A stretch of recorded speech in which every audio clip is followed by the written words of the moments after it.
আসসালামু আলাইকুম। তেলাপিয়ার ফোনা ছাড়ার জন্য আমরা কিভাবে নার্সিং তৈরি করে থাকি এবং ওই মাছগুলোর কিভাবে যত্ন করে থাকি সেটাই শেয়ার করব।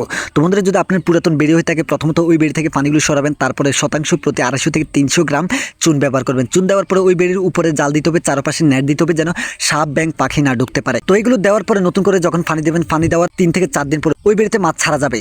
আর আমাদের এলাকার মধ্যে সবচেয়ে বেশি যে জাতের মাছ চাষ করা হয় এটা হলো সিফি তেলাপিয়া। তবে আপনার মতে কোনটি সবচেয়ে ভালো সেটা কমেন্ট করে জানাবেন। তো বর্তমানে প্রতি পিস সিফি তেলাপিয়া রেনুর দাম হচ্ছে 2.5 টাকা করে। তো এখানে যেগুলো দেখতে পাচ্ছেন এগুলো হচ্ছে সিফি তেলাপিয়া। তো এগুলো এখন বেড়িতে নিয়ে যাওয়া হচ্ছে। এভাবে নেওয়া কিন্তু ঠিক না, তবে বেড়িগুলো অনেক দূরে হওয়ার কারণে এভাবে নিয়ে যাওয়া হচ্ছে।